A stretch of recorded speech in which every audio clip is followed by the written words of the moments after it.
नमस्कार दोस्तों, स्वागत है आपका एक बार फिर से हमारे चैनल सनातन लोक एसएल पर। जय श्री राम। कैसे हैं आप सब। मृत्यु के बाद तुरंत आत्मा कहाँ जाती है? जैसे ही आत्मा देह को छोड़कर जाती है, देह को तुरंत मृत घोषित कर दिया जाता है। तो मृत्यु के बाद तुरंत ही आत्मा कहाँ जाता है? आत्मा सीधे ही अपने नए स्थान पर पहुंच जाती है जहां उसका पुनर्जन्म होता है। यदि कोई आत्मा के अस्तित्व को समझता है, वो उस मान्यता के आधार पर पुनर्जन्म को स्वीकार करता है। जन्म और मृत्यु की अनंत अवस्थाओं में आत्मा सदा ही अपने मूल स्वरूप में रहती है, वो अमर है। फिर भी अज्ञानता के कारण प्रत्येक जन्म में आत्मा के पास पुद्गल का साथ देने के अलावा कोई विकल्प नहीं होता है। चलिए परम पूज्य दादा भगवान के शब्दों में इस प्रक्रिया को विस्तार से समझते हैं कि देह छोड़ने के बाद आत्मा कहाँ जाती है। जब शरीर का नाश होता है तब आत्मा कहाँ जाती है? जैसे ही आत्मा देह में से निकला कि सीधे उसकी गति में चला जाता है, योनि प्राप्त हो जाती है। मृत्यु के समय जब आत्मा एक देह छोड़ रही हो, तब वह दूसरी देह में जाने से पहले कहाँ, कितने समय तक और किस तरह से रहती है? दूसरी देह में जाने में हर एक जीव को कितना समय लगता है? उसे बिल्कुल भी समय नहीं लगता। यहाँ इस देह में भी होता है और वहां योनि में प्रवेश करना शुरू हो जाती है, यानी कि इसमें टाइम ही नहीं लगता। देह छूटते समय एक छोर यहाँ पर होता है और दूसरा छोर पंजाब में होता है, ऐसा कहते हैं।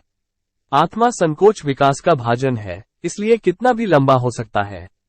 तो जहां पर उसका ऋणानुबंध होता है वहां पर जाना पड़ता है, तब थोड़े ही यहां से पैरों से चलकर जाएगा। उसके पैर और स्थूल शरीर है ही नहीं, तो दोनों जगह पर रह सकता है।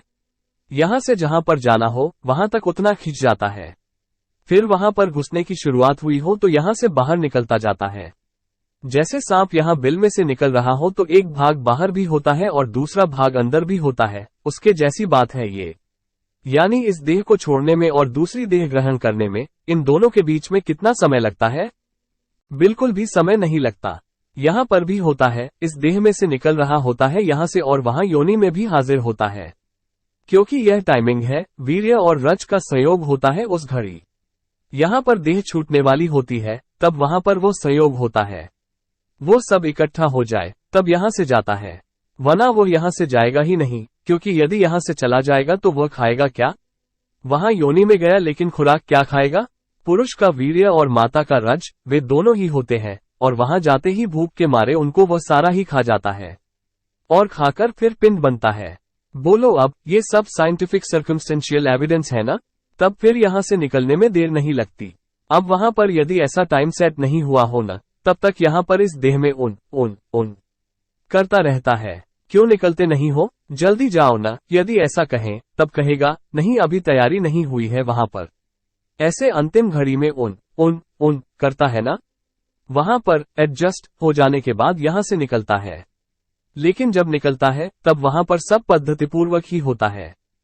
इस पूरी प्रक्रिया के दौरान कर्म की क्रिया जब अंतिम श्वास चल रही होती है, तब आत्मा कारण शरीर और तेजस शरीर के साथ पुराने शरीर को छोड़ देता है। इस घटना को मृत्यु कहा जाता है। उसी क्षण वो एक नया देह धारण करता है। इस घटना को जन्म कहते हैं। तीनों, आत्मा, कारण शरीर, इलेक्ट्रिकल बॉडी, तेजस शरीर एक साथ निकलते हैं। जब आत्मा देह को छोड़ता है तब उसके साथ कर्म कारण देह के रूप में चला जाता है। कारण देह के आधार पर आत्मा अपने उचित स्थान पर पहुंच जाता है और माता के गर्भ को ढूंढ कर वहीं रहता है। जैसे ही कारण देह में से कर्म एक के बाद एक डिस्चार्ज होना शुरू होता है, वैसे गर्भ में देह का विकास होता है। अंत में बालक का जन्म होता है और सारा जीवन पूर्व जन्म में किए गए कारणों, कर्मों के अनुसार ही उदय में आता है। मृत्यु के बाद आत्मा कहाँ जाता है? इसका यही वैज्ञानिक उत्तर है। जब पुराने कर्मों का डिस्चार्ज होता है, उसी समय नए कर्म चार्ज होते हैं। ये कर्म से नया कारण शरीर बनता है। मृत्यु के समय आत्मा और तेजस देह के साथ वही भव के स्थूल शरीर को छोड़ देता है। इस प्रकार एक बार फिर मृत्यु के समय ऊपर वर्णित अनुसार वही चक्र दोहराया जाता है। इस प्रक्रिया में तेजस देह की भूमिका जब तक ये संसार है, तब तक हर एक जीव में यह इलेक्ट्रिकल बॉडी होती ही है। हर एक जीव मात्र में, पेड़ में, सभी में तेजस शरीर होता है। इलेक्ट्रिकल बॉडी हर एक जीव में सामान्य भाव से होती ही है और उसके आधार पर अपना सब चलता है। भोजन खा लेते हैं, उसे पचाने का काम यह इलेक्ट्रिकल बॉडी करती है। ये खून वगैरह सब बनता है। खून शरीर में ऊपर चढ़ाती है, नीचे उतारती है, अंदर ये सारे काम करती है। आंखों से जो दिखता है वो सारी लाइट इलेक्ट्रिकल बॉडी के कारण ही है। और ये क्रोध मान माया लोभ ये भी इस इलेक्ट्रिकल बॉडी के कारण होते हैं। आत्मा में क्रोध मान माया लोभ है ही नहीं। इलेक्ट्रिकल बॉडी हो तभी चार्ज होता है, वरना यदि यह इलेक्ट्रिकल बॉडी नहीं होगी तो ये कुछ भी चलेगा ही नहीं। इलेक्ट्रिसिटी के बिना तो घर में चल ही नहीं सकेगा और आंखों से दिखेगा भी नहीं। इलेक्ट्रिकल बॉडी हो और आत्मा नहीं हो तब भी कुछ नहीं चलेगा। कर्म की सिल्ले खत्म हो गई कि तेजस शरीर साथ में नहीं आता, अर्थात वह इस पूरे भपर्यंत ठेठ तक रहता है। जब जीव की मृत्यु होती है तब पांचों इंद्रियों का क्षय हो जाता है, इसलिए कोई भी इंद्रिय व कुछ भी आत्मा के साथ नहीं जाता।